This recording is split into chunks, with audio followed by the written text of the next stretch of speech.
Hello everybody, welcome to the DINA Disciple webinar presented by Elena. I think most of you guys know the drill. We've got you on mute until such time as you have a question, raise your hand, but Elena has asked that you save your questions until the end of her presentation, please. You can also, oops, that's not the right one. You can also, we've got you muted right here, and if you ask a question and we call on you, we will unmute you. You can also type a question to one of us on the staff, and we'll try and answer it if it's related to the webinar and things that aren't going right for you. If it's a question for Elena, we'll hold it until the end. Okay, Elena, I'm going to turn it over to you.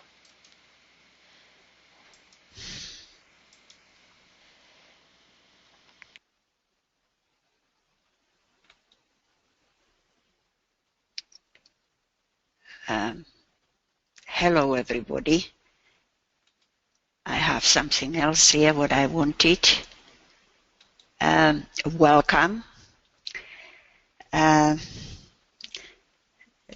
is going to be a rather involved topic, so I hope you will stay with me during the process, and I will try to not to make it too long today because of that rather involved subject. So as usual, we will start with a short alignment. So please make yourself relaxed, comfortable. Focus within.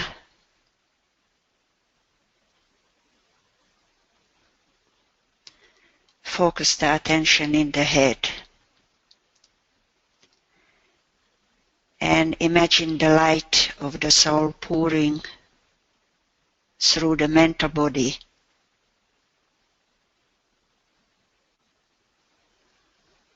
The mind integrating the personality.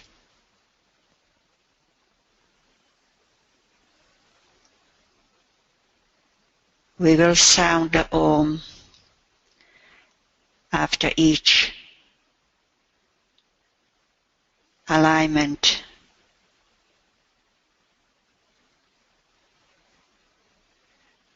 Imagine the white golden light illuminating the mental body.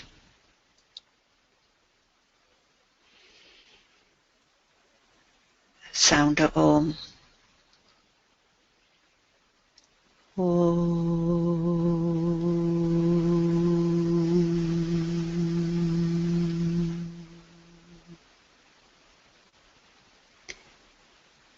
Purifying the astral body.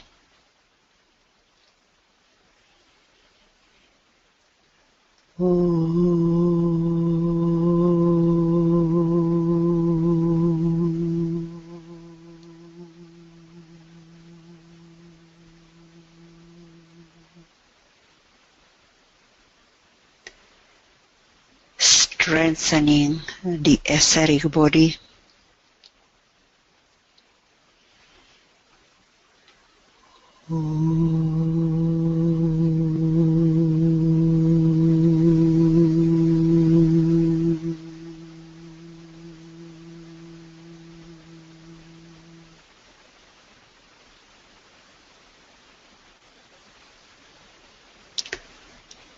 Visualize the threefold personality being integrated into one whole, unified with the white light.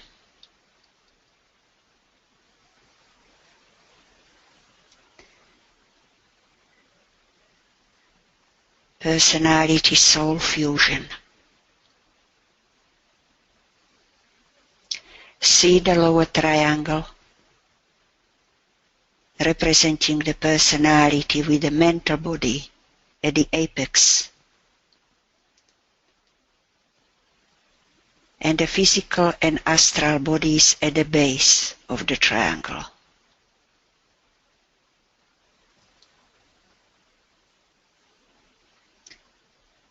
The apex of the triangle is pointing downwards. Upwards.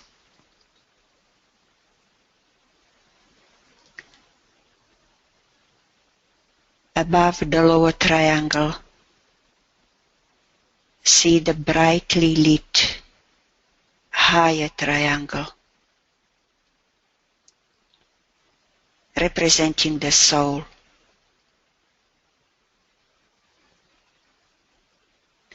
With its apex pointing downwards. Envision these two triangles facing each other.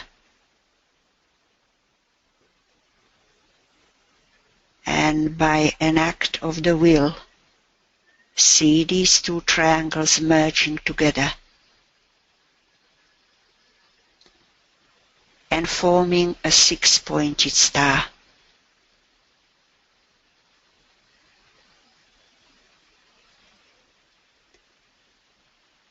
See the six-pointed star as a shining sun, representing the soul-infused personality.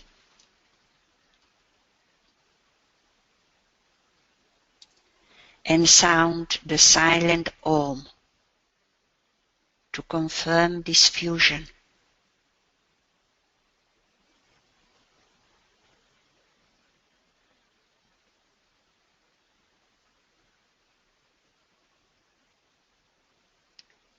Group alignment. Visualize a sphere of pure white light and the group members as a miniature shining suns inside and around the sphere.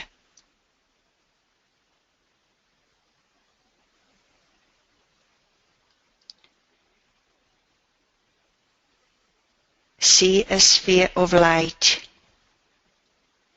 linking the heart centers of all the group members.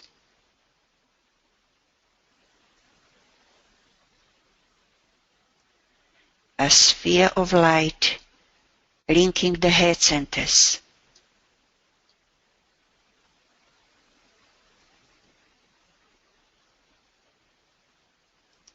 And a sphere of light linking the ajna centers of all the group members.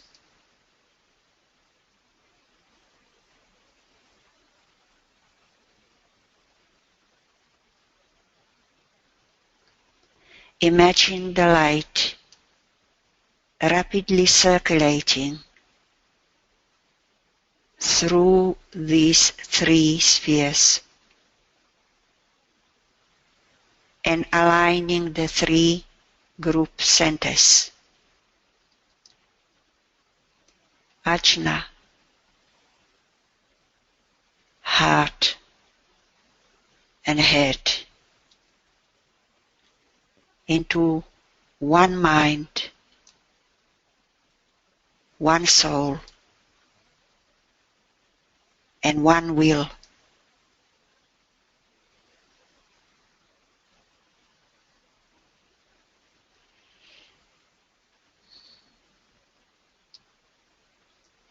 To confirm the group alignment, we sound the Om as a group.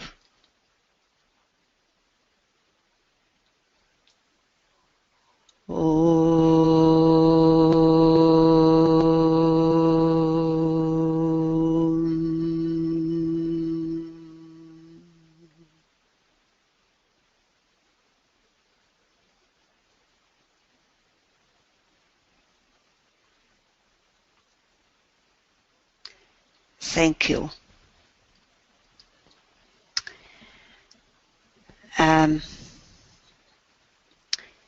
I will start with putting on your screen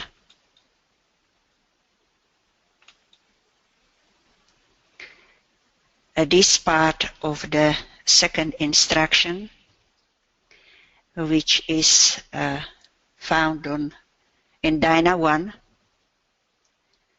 505 page. Now, the reason behind our focus on the Sutratma lies in the following statement by DK, which says, you can follow it here, I read it, take your mind away from all your personality problems and the problems of those with whom you have chosen to walk in this incarnation, the path of life. Trust their souls.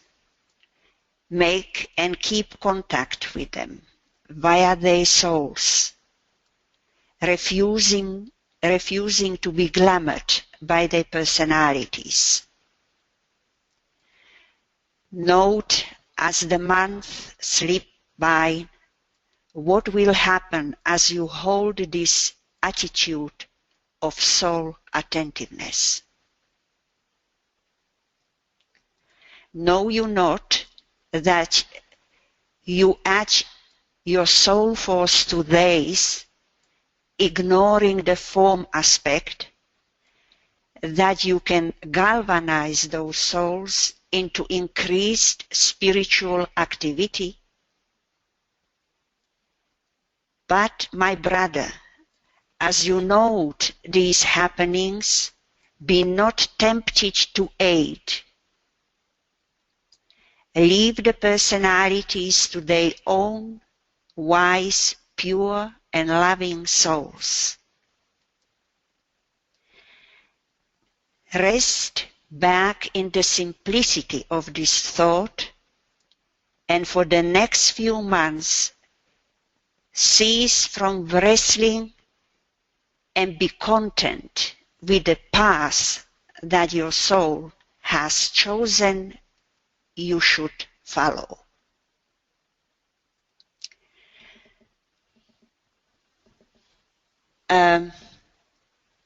First of all, I would bring some astrology into this, because what he is saying to her, as you see, the focus is on two major or three major things here. It's the personality, it's the soul, and it's the path. Okay? Now, when he says, take away your mind from your personality problems, I would like to put her chart. This is the natal chart of CDP for those new people here. You have all the information here. Okay? Her race, second ray soul, sixth ray personality, fifth ray mind, sixth ray astral, and sixth ray physical. Okay? Now, the problems of the personality, it is a focus usually on the sun. I make it very simple, just some key points here from what we just read. Sun, as the personality signature, semi-square Venus. Venus is the symbol of the soul. Okay? And the sun also, semi-square Saturn, which is the dweller, another point of the personality. And Saturn makes a square to that Venus. So you see, this is a rather difficult combination of energies, even from this very simple selection of the key planets representing the personality and the soul. And you know, Saturn is also the planet of karma. You know, she has a difficult karmic relationship with all her family here and people around her. And you know, he's asking her or telling her that, you know, her soul chosen.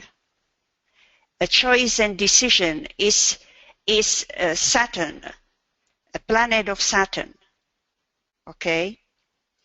Particularly in relation to Libra, where we have the polarity with the Earth in opposition to the Sun. Okay, which happened to be in the 5th house of her children. She was very attached to. Saturn is also making the trine to the ascendant. You see the choice of the soul. A soul purpose. The soul has made the decision, which is the soul. Okay? The soul selected all the people in this incarnation, for this incarnation, through whose she had to learn a very important lessons. And he's telling her, don't be glamored by their personalities. Focus on their souls. She was glamored by their personalities because, you see, she has a powerful 6th ray in her nature. And Saturn is in aspect to both the planet of the 6th ray, Neptune and Mars, making a sextile to Neptune and a square to that Mars. Very difficult aspect for a disciple to have, but very important for a disciple.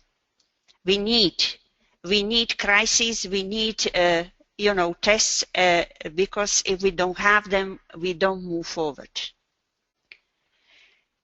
So he was telling her, you know, stop wrestling, stop fighting.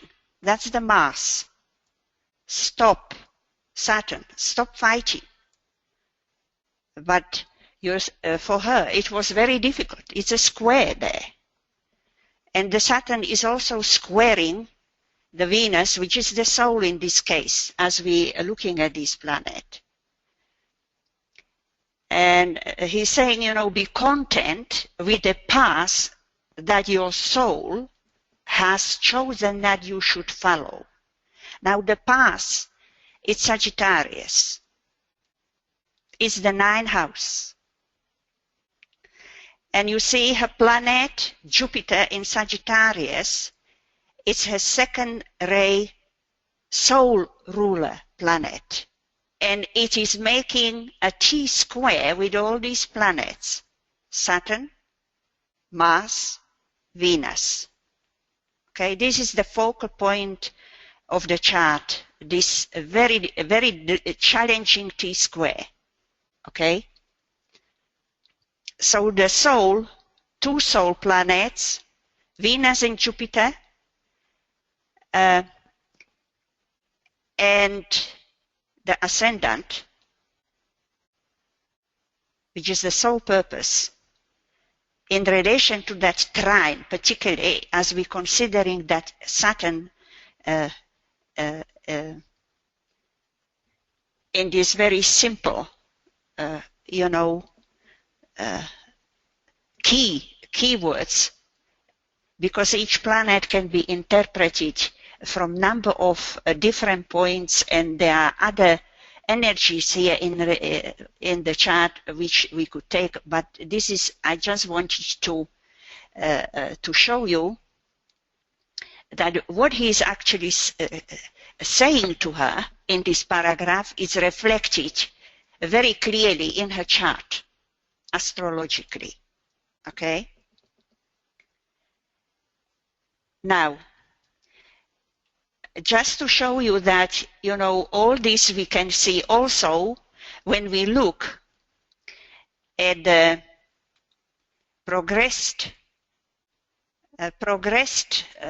chart, which is for the June and following for few months, because he's telling her, you know, keep the simplicity of the thought, what he's telling her, you know, at least for the next few months, okay?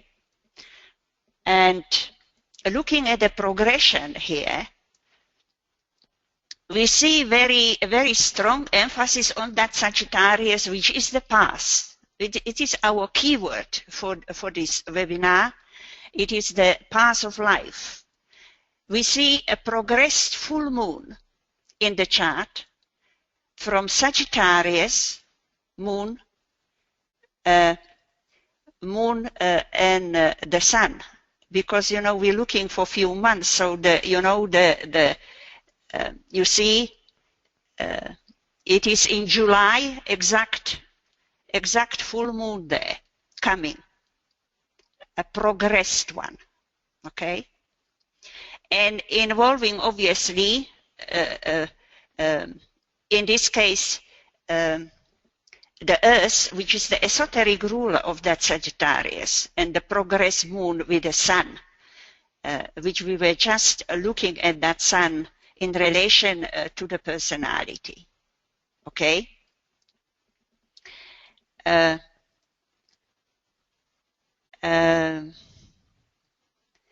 And this is joined by the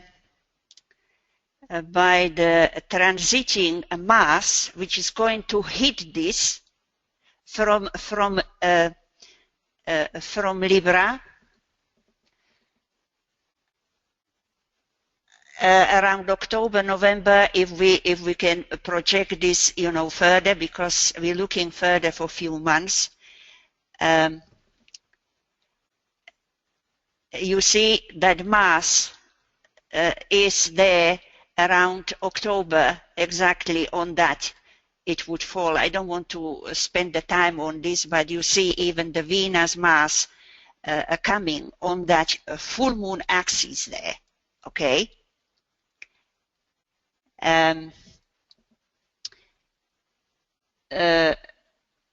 We see that there is a Uranus conjunction exact in Leo, okay, which is in exact aspect to that full moon progressed axis, 16 degrees. You see that? This is a big change here, a great opportunity, you see, to adjust the soul purpose in a new direction, away from the focus of the personality towards the soul. Remembering that the moon is one of the rulers of her Cancer ascendant. Okay? And now, the transiting Saturn is going to, as you see how it is moving there, it's going to reach the opposition to that conjunction, 16 degrees, and also it's going to aspect the full moon axis. So you see the planets which we looked at in her natal chart are being activated. And you see this Mars-Saturn conjunction coming together also here is very significant. The transiting moon and sun coming together by transits. So there is a repetition, you know, of the same energies from a different perspective.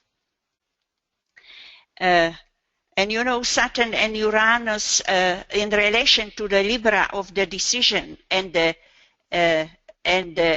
change in the soul in the soul fulfillment here for this decision of the soul for this incarnation. You know, this is presenting here the opportunity to really make some decision in a new direction, more going within, maybe more through the meditative process, because what I was seeing there, I don't know if I have already, that the Chiron conjunct the solar arc Mercury.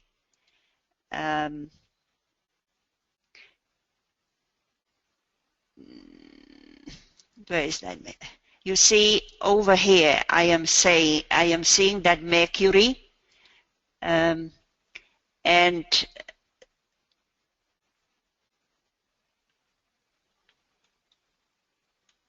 I am not sure where I saw the Chiron. I saw the Chiron, you see over here, coming on that Mercury. It's very important contact that the Chiron is asking for adjustment in her thought processes also, okay? And in a Gemini, you know, we're talking about Antakarana, particularly also through this axis of 3-9, where we see the Saturn through 3 levels of, you know, 2 levels of the progression and the natal Saturn, and then this conjunction moving into that 3rd house. Even her esoteric rule of ascendant Cancer is in that area. Okay, I don't want to spend too much time on this. Just wanted to show you that the natal energies which we looked in relation to that paragraph are also activated for the next few months ahead. You know, the same energies. Now, I will just bring back maybe the natal chart, as we will be now considering the topic of this chart.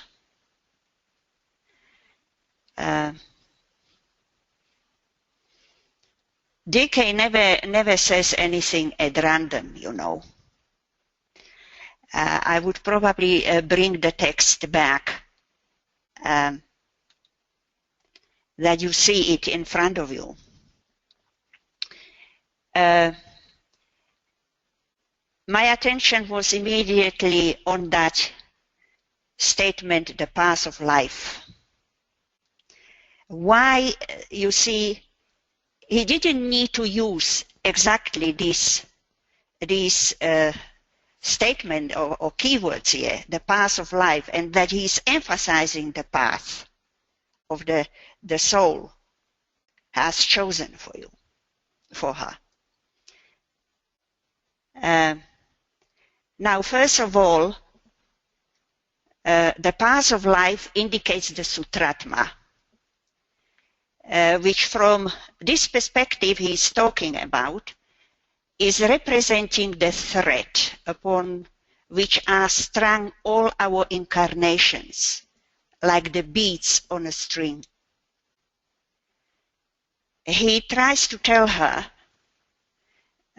tell us also, that this incarnation was very important for CDP, which she has chosen, though she needed to learn through, particularly the detachment and dissipate a number of glamours with such a powerful 6-ray forces, which she struggled already for the past 3 incarnations, you see.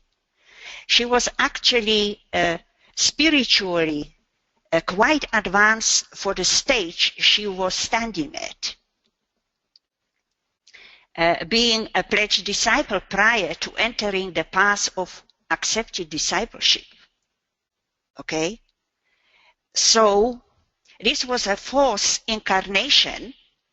If she had moved after the first incarnation, she would have progressed much further upon the path than she is.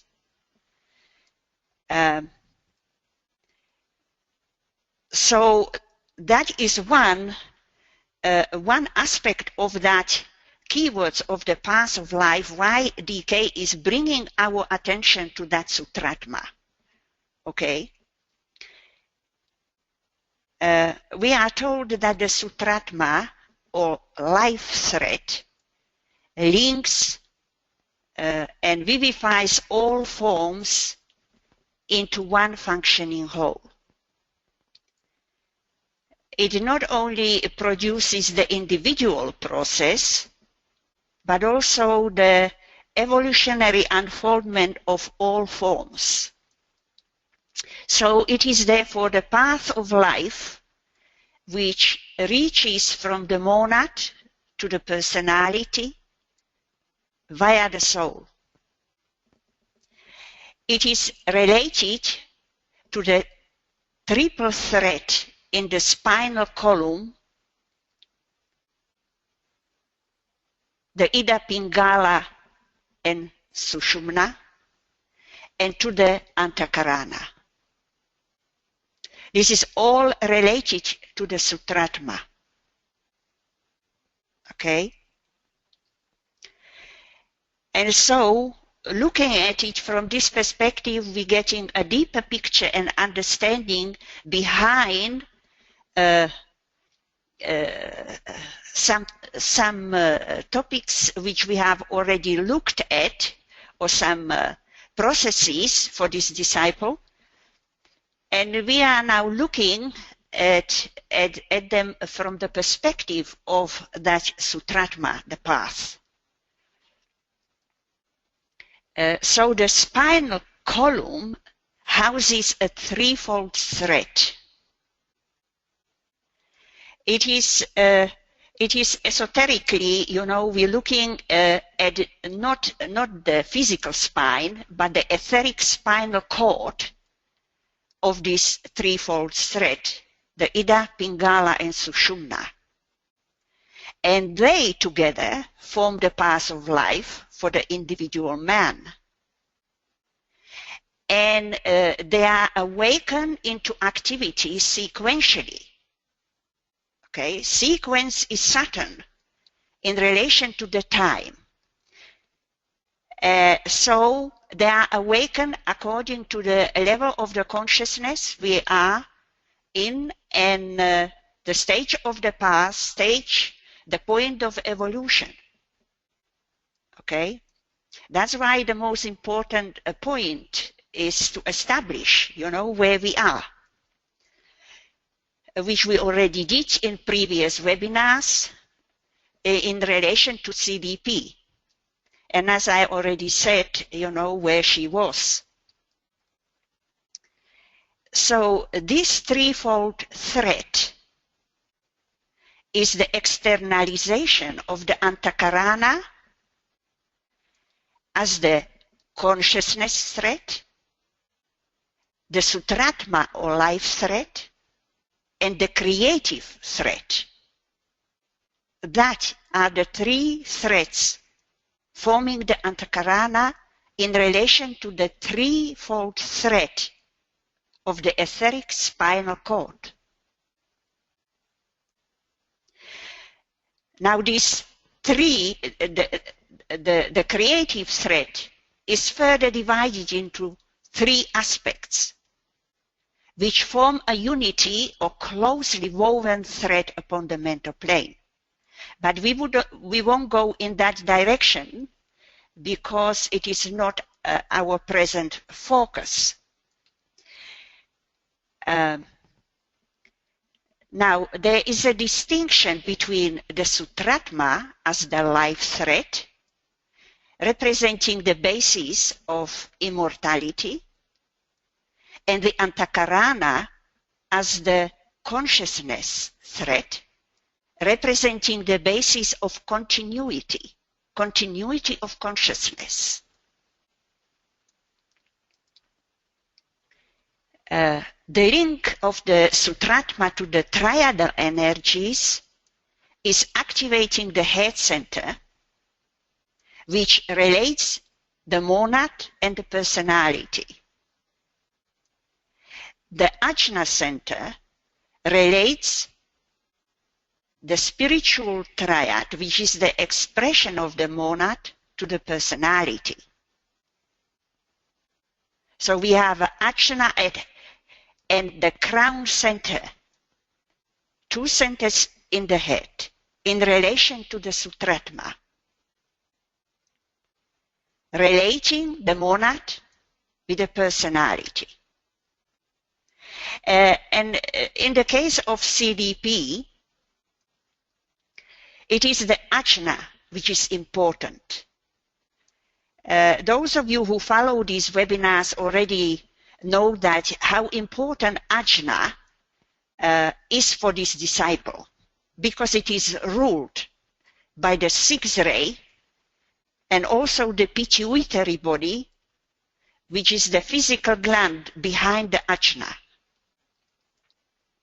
Because for CDP, it is the Ajna which is important here as the relating center between the triad and the personality for the level of the path where she is as the pledged disciple entering the path of accepted discipleship.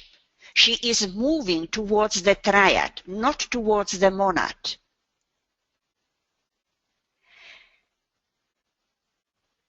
So, having already discussed, as I said, the Ajna and the pituitary gland in details in previous webinars, but in these second instructions and the text we are having in front of us, he is bringing our attention also with the Sutratma to the Ajna from the perspective of the Sutratma.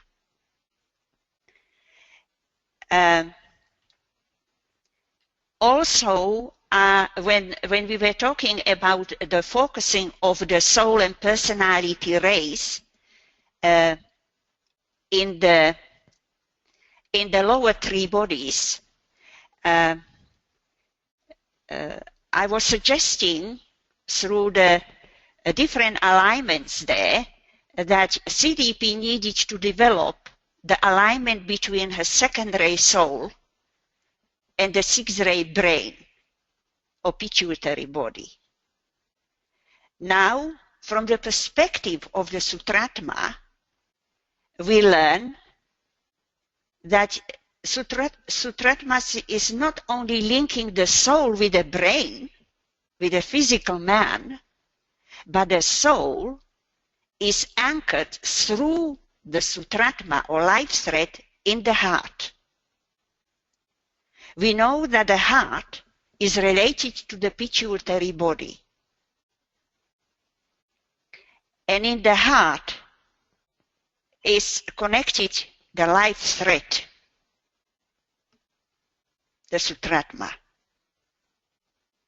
So this is, at least from my perspective, a confirmation that, she needed to develop that alignment between her brain and soul to express what she was as a soul on a physical plane and relate to the soul of others. To touch the heart, to touch the soul quality. Furthermore, the pituitary body forms the center which receives the threefold vitalization pouring through the Sutratma from the lower mental, astral, and etheric planes. So you see, if we have missed that keywords,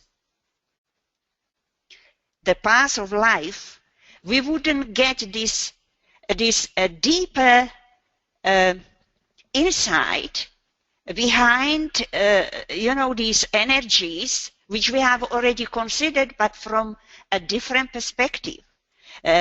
This is only taking us on a deeper level and basically, at least for myself, confirming what I just hypothetically suggested at the time when I was looking at it.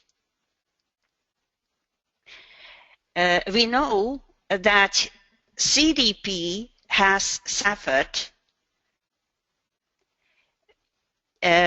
from etheric weakness, which we discussed, in great details already before, and the vitalized condition due to the loose connection between her physical and etheric bodies. They were not integrated. Actually, she came into incarnation with a very poor integrated personality. And another reason behind that devitalized condition, as DK is telling her, was inner subjective withdrawal to the mental and astral worlds. Also, she surrounded herself with destructive thought forms, which were draining her of vital force and sapping her vitality. These points, particularly the last one about the thought forms, we would go in deeper when we reach the instruction where DK actually brings this up directly. So we can look at the Sutratma now in relation to this the vitalized condition. If we can learn something further, looking at it from this perspective. Now we are told that the etheric body is really is in reality an extension of the Sutratma or life thread.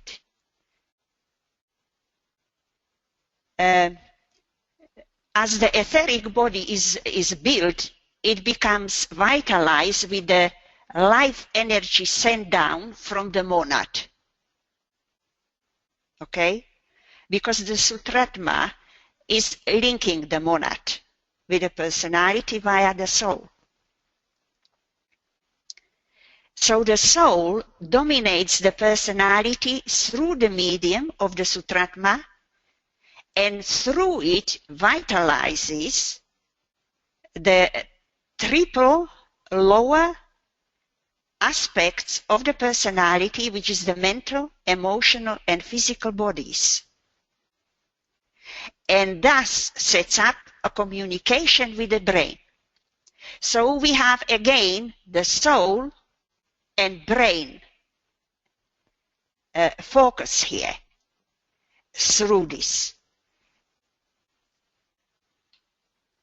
So we are learning something further, looking now from the perspective of the Sutratma to her devitalized condition, because it appears that the soul was not able to vitalize the dense physical through the Sutratma because it was loosely connected to the etheric body.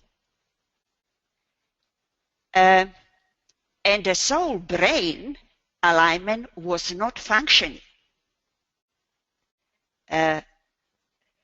So again, we have a different look at that major problem of her devitalization, through which she suffered all her life. Okay, And she suffered a great glamour about that, actually, because there was no organically nothing wrong with her from the health perspective. So when we speak of vitalization and life aspect, we are dealing with the etheric field, okay? And the etheric centers through which the soul energy condition the dense physical body and the physical brain, okay? Because the etheric or vital body is a web of life, as sometimes it is spoken about,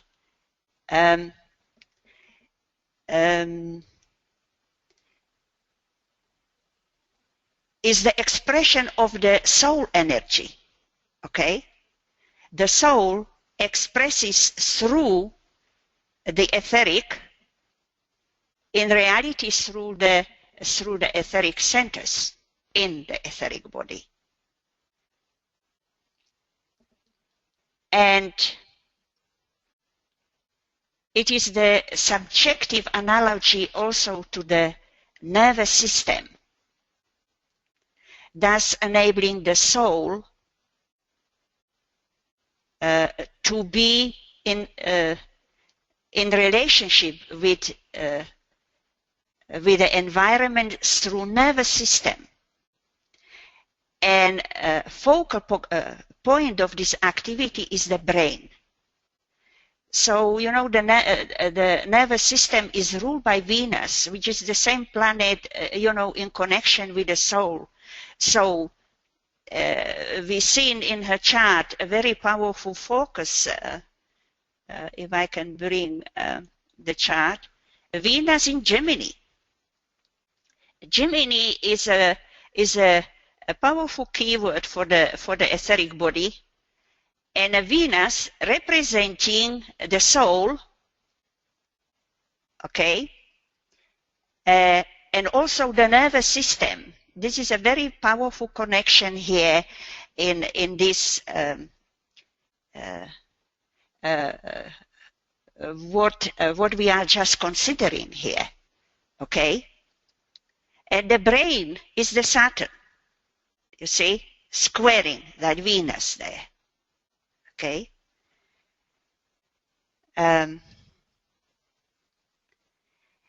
The other reason behind the symbology of the soul to the etheric body is the physical correspondence of the physical body, of the etheric body to the causal body of the soul. You see? This is a very important relationship here, which I would have not personally immediately considered, but looking at it now from this perspective of the Sutratma in relation to these etheric energies, you know, it emerges with more clarity. Particularly the soul, soul brain and soul to the nervous system and the causal body coming into the picture now, okay, which taken further we would consider particularly the heart center upon the higher mental plane, which is represented by the love petals of the egoic lotus or the causal body. Okay, but we are not going in that direction now. I am just sort of mentioning it that, you know, we have another link there of that energies. The etheric body, you see, is also the body of the life principle, which is the energy producing activity through the medium of the blood, as the focal point of this distribution is the heart.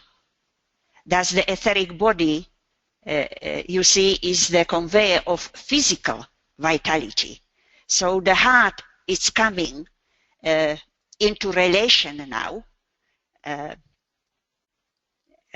with the vitality issue which we are now considering in relation to the etheric body. And the life energy also in relation to the Sutratma, which is a life thread. Okay? So we see behind all these correspondences the focus on the soul, brain, and the heart.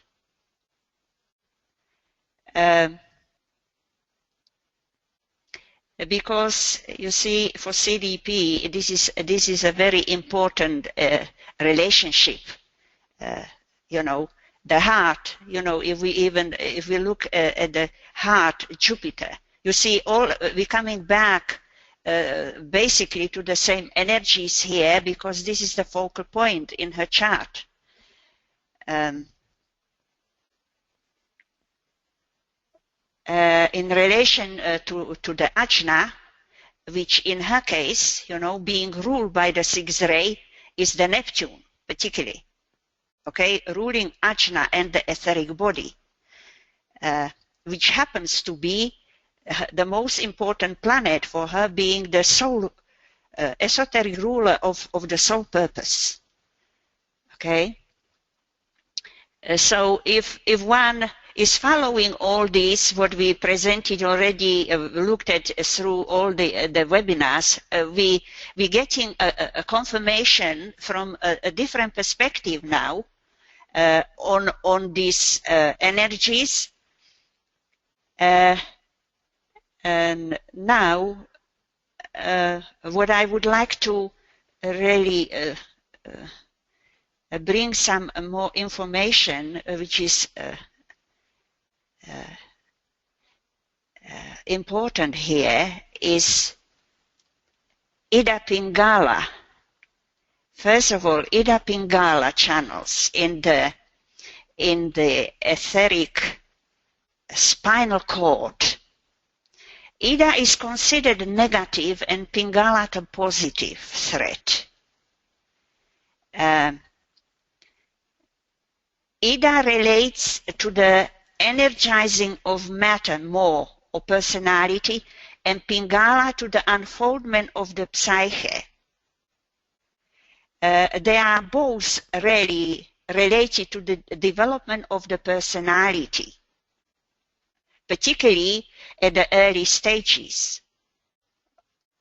Okay? Even though the Ida tends to be associated with the left and Pingala with the right side of the Sushumna, which is the central channel in the spine, these threads or paths are in constant movement around the Sushumna, you see, moving from left to right or right to left. So it would be very dangerous for, you know, to consider them, you know, just from one side, because there is a continuous process as we're moving upon the path and we're changing the level, the focus of consciousness to different planes, subplanes, in relation, you know, to these energies. So the polarization of consciousness and a stage of the path is very important if we were to bring these two energies of the Ida and Pingala into a right relationship of its working at that level where we stand. Okay? For example,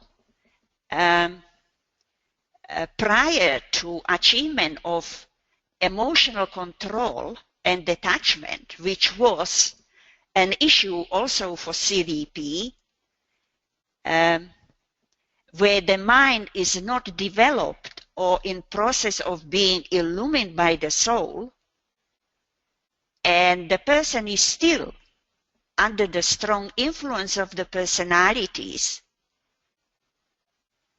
those ideas and concepts which come via the Sutratmic negative channel or Ida channel are well-meaning but lack force or fade out into insignificance because they are emotionally colored. You know, the Kama Manas is very powerful in there. And lack the organized forms. You know, these ideas, they are not structured, which only the pure mind can give. And those concepts, for example, which come via the Sutratmic positive channel or Pingala, and it is, you know, I'm just making an example to bring the, you know, the idea into some kind of practical comprehension. It produces too rapid concretion. And the concepts or ideas are motivated by personal ambition, because the mentality is very powerful, with very selfish orientation, and the lower ego, you know, is very powerful. When, however, the energy of the Sutratmic Sushumna, the middle channel between the Ida and Pingala, is employed, the soul, you know, as the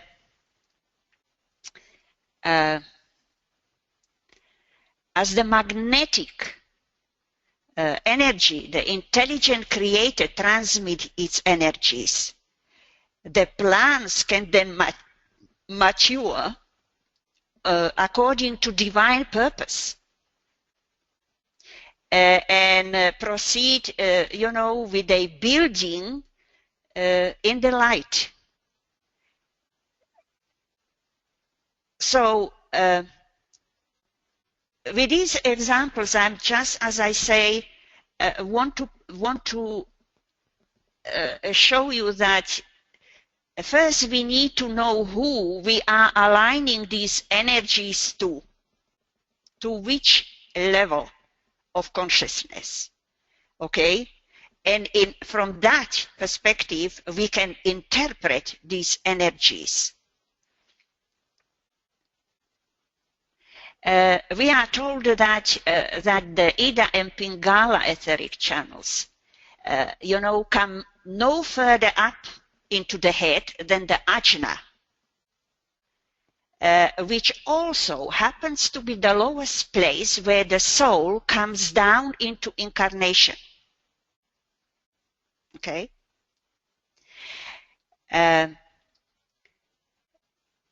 pituitary gland associated with that ajna is the master endocrine gland until a late stage of discipleship, and in my estimation, I would say up to the middle point between the second and third initiation, where we reach the mental polarization. Until then, the soul controls the personality from the ajna as the master endocrine gland, which is linked with the base of spine, controlling the spine. Okay? So we having, you know, the relationship from the base to ajna, not to the crown. That's the Kundalini fire from the base could only rise up to that point. That's why, you know, through the books, you know, he's giving us these hints that at certain stage, you know, the base is connected only up to ajna before it is connected to the crown. Okay? So the soul controls the personality through the Sutratma, utilizing the Sushumna channel. Okay?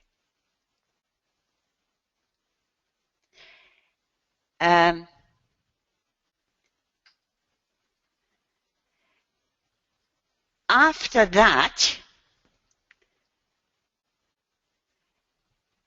I don't want to sort of jump here where I was going to talk about something else, but I thought it is better to really go through the more detailed process than to eliminate something just to save the time. So when the pineal gland takes over from the ajna as the master gland, and the head or crown center assumes control at the third initiation, where the monadic energies start to influence the crown or the head center through the Sutratma. Then the head center relates the monad and personality, and we see the great duality comes into being. The direct relationship between the personality and monad, which is the process after the third initiation up.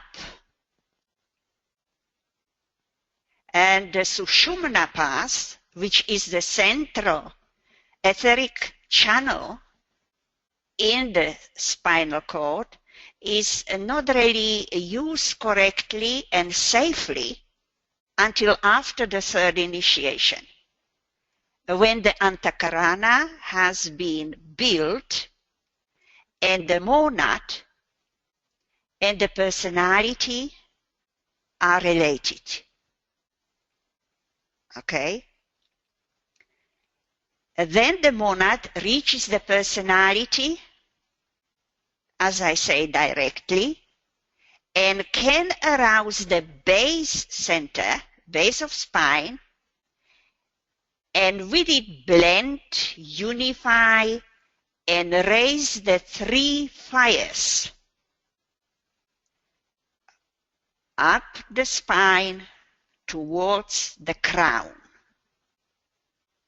which we're talking the fourth, fifth initiation, when Mercury becomes the sun.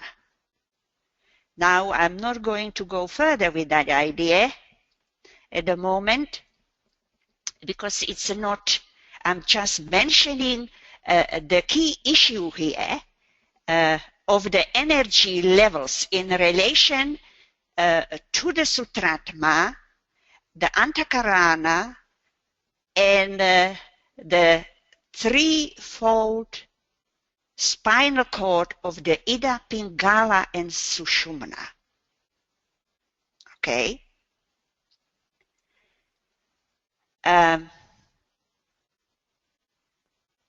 Now, when I said the three fires, I am assuming that you know which fires I mean: the physical fire, the solar fire, and the electric fire, right?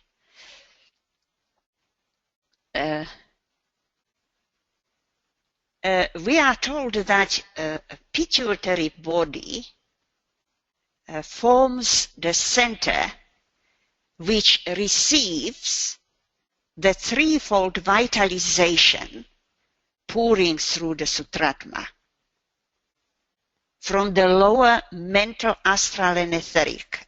I think I already mentioned this. But when this action is enhanced by the pouring energy of the soul on its own plane, the pineal gland comes into activity, you see. So it is a process while the pituitary gland is the major gland, and then the process, everything is a process of emerging of the other gland, which is the pineal gland in relation to the crown center. Okay? And here, even for myself, I try to sort of think about this process more in relation, when upon the path we need to be for this to happen. And I'm thinking that the relationship between the pineal and the pituitary could start developing at the first initiation, when under the 7-ray influence, the lower and higher energies represented by the pineal and pituitary glands in the head are brought together in such a manner that the Christ is born in the heart, the first initiation. That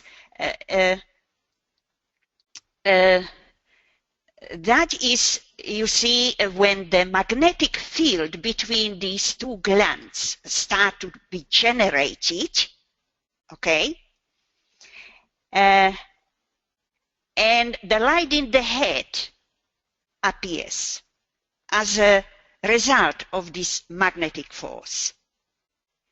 And that indicates to some extent the functioning already of the pineal gland, you see, which need to be involved, which is the seed of the soul, we are told, and the organ of spiritual perception. Okay?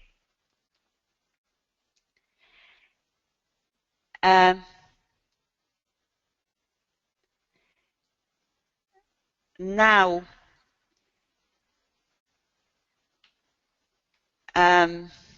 again, I'm thinking, you see, what I want to say and where I want to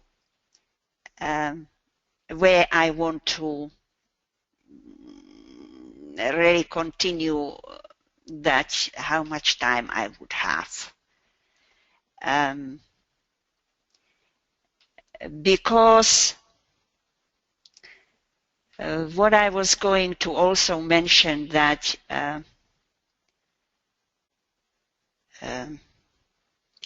when the pineal gland really is the master gland, but maybe I leave that out. Now, what I would like to say is really that according to secret doctrine,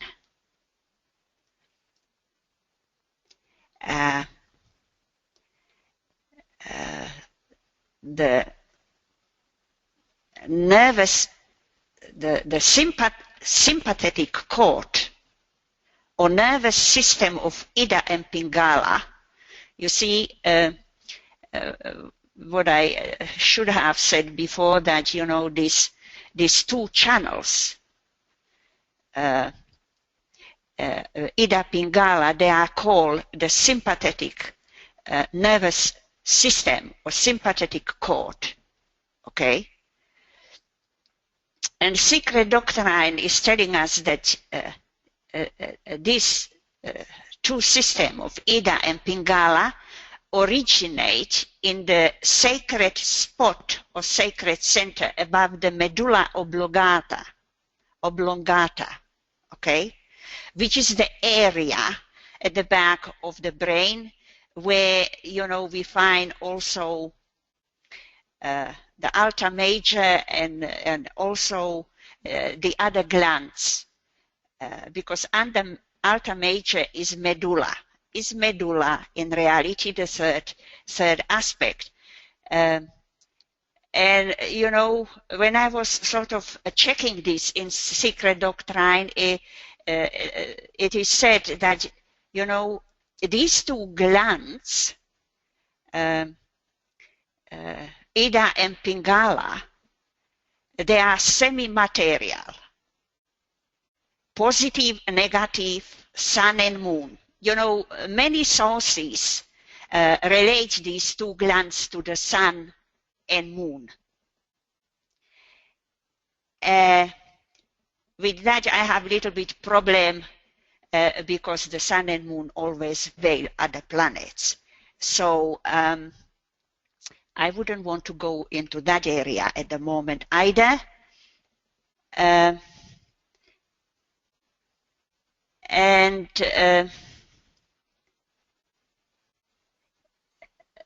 Further, it is said that these two glands or channels or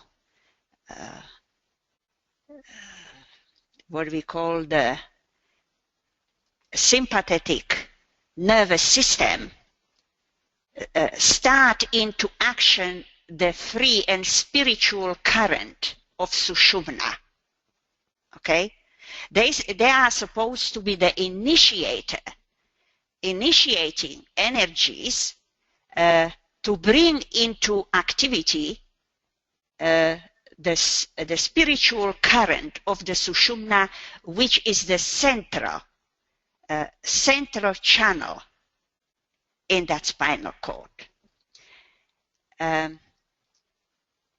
Furthermore, it is said that the Ida and Pingala are simply the sharps and flats of that fa of human nature, the keynote and the middle key in the scale of the septenary harmony of the principles, which, when struck in a proper way, awakens the centries on either side. It means the Piga, Ida and Pingala, the spiritual manas of the Pingala, and the physical karma, which is karma, is the emotion, is the desire, manas is the mind, and subdues the lower thought into the higher. But this effect has to be produced by the exercise of the willpower, not through scientific or trained suppression of the breath. Now, this is a source from the Secret Doctrine, which maybe if you know, somebody who understands the scale of music looked at this would understand it much better. But for me, what it is for me confirming the qualities of these two channels of Ida and Pingala, that one is more towards the physical and the other towards the more spiritual, which is Pingala, the higher energy, and Ida towards the lower. Okay? Also, it is very interesting to learn that, you know, they actually start the action of the spiritual current of Sushumna. Okay?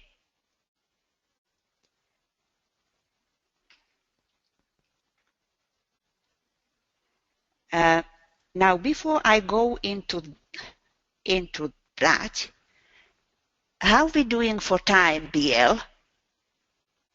You're an hour and 15 minutes. Right. Well, I am not going into the most probably interesting part for everybody, and that is the entering of the stream at the second initiation, which is a fascinating subject from this perspective, but I don't want to start and break the process. I would leave that for the next webinar, but what I still have a few minutes, maybe, which will give me the time to look at this. Just a moment. And this is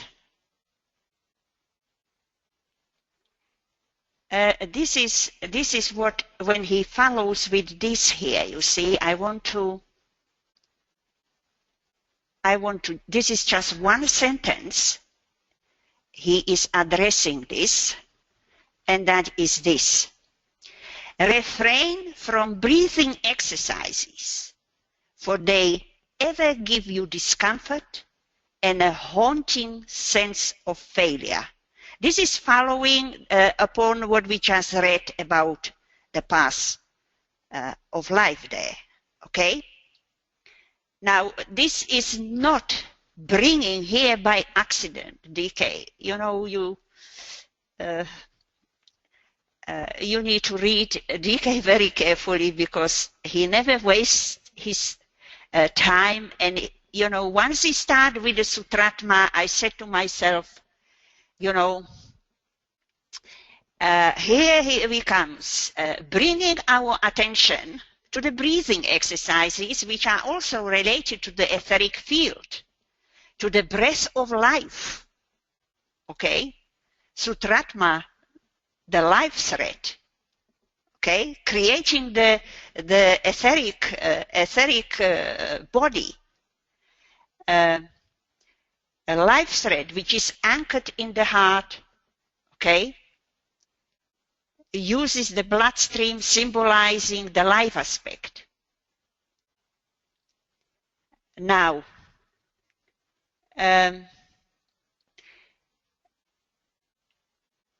it is the congestion in the etheric body, which is impeding of the free flow of the life force, you see. We are told that the etheric body is a mechanism for intake and for outlet, which in relation to breathing brings the etheric body into the relation with the mind and the lungs, which are involved in the breathing.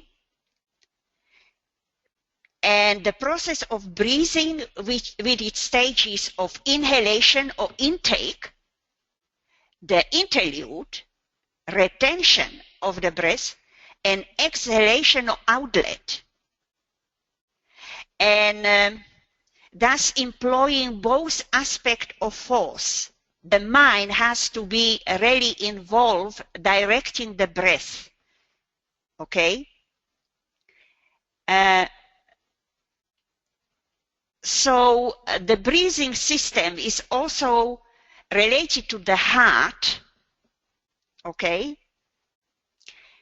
Through the life energy being focused there, and the right rhythm of circulation of the soul energy, which is the energy of love, you see. So we have a soul, love, heart again. And the breathing rhythm must be imposed by the mind, through which the soul can work, okay? When we're really breathing, we're breathing etherically. Because the right breathing has nothing to do with a physical breath, okay? And so in the case of CDP, the lack of free play of the life force between the etheric and the physical bodies due to their loose connection was complicating these breathing exercises for her. And she was never very happy with it because she knew she was not doing them properly because of this congestion there, of that energy. And that's why DK says, you know, refrain, no, don't do them. Don't do them because they give you, you know, you don't feel good physically and, you know, a sense of failure. So I found this, you know, as a very interesting relationship here with the breathing. I could say much more, you know, about the breathing, exercising, you know, what we should do and shouldn't do, but you can find that all for yourself. My main purpose is to really bring your attention to the other energies lying behind the process from the perspective of the etheric field, and now from the perspective of the Sutratma as a life thread, which is also anchored in the heart and is, you know, it's fundamentally created our etheric body. So on this note, I will end here, because if I start with that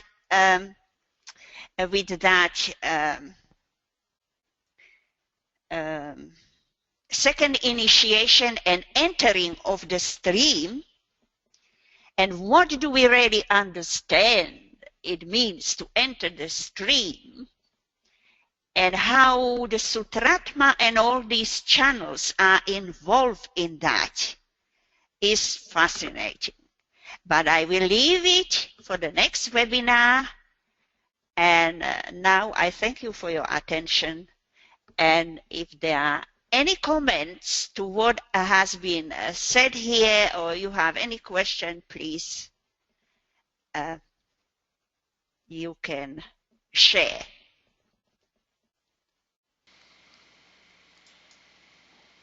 Go ahead, please, Sheldon. Yes, Elena, thank you. It's a wonderful presentation. A lot of learning listening to this, Elena and I both.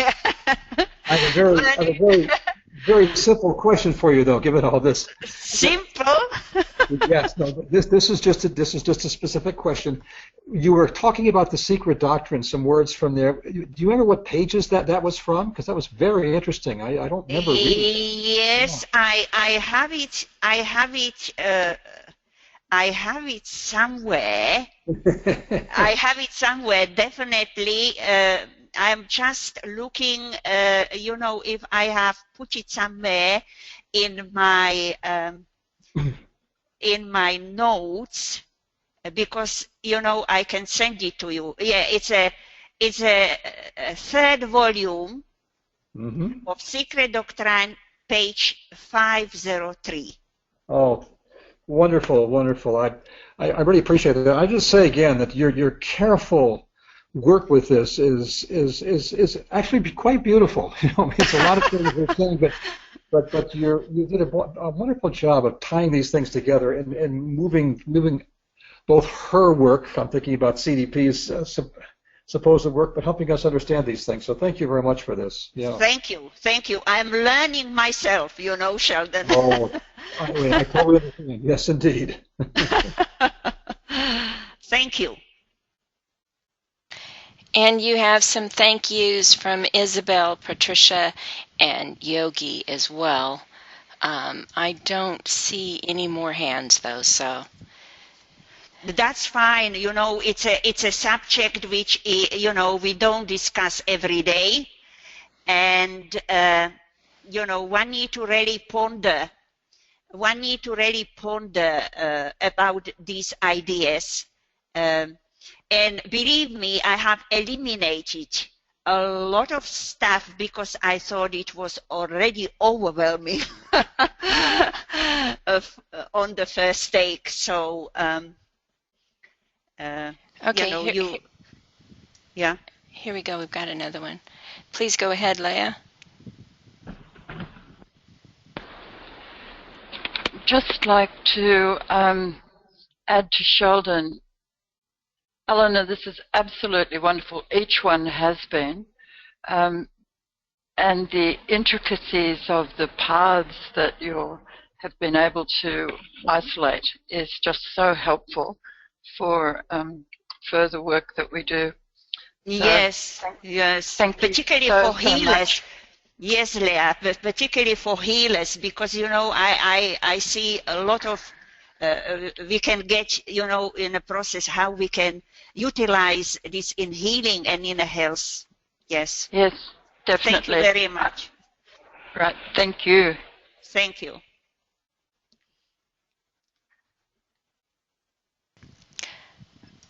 Okay, that's it then. So. Okay. Well, thank you everybody for participation, and you know, we continue in the next webinar with that entering of the stream. Thank you. Good night, everybody. Bye-bye.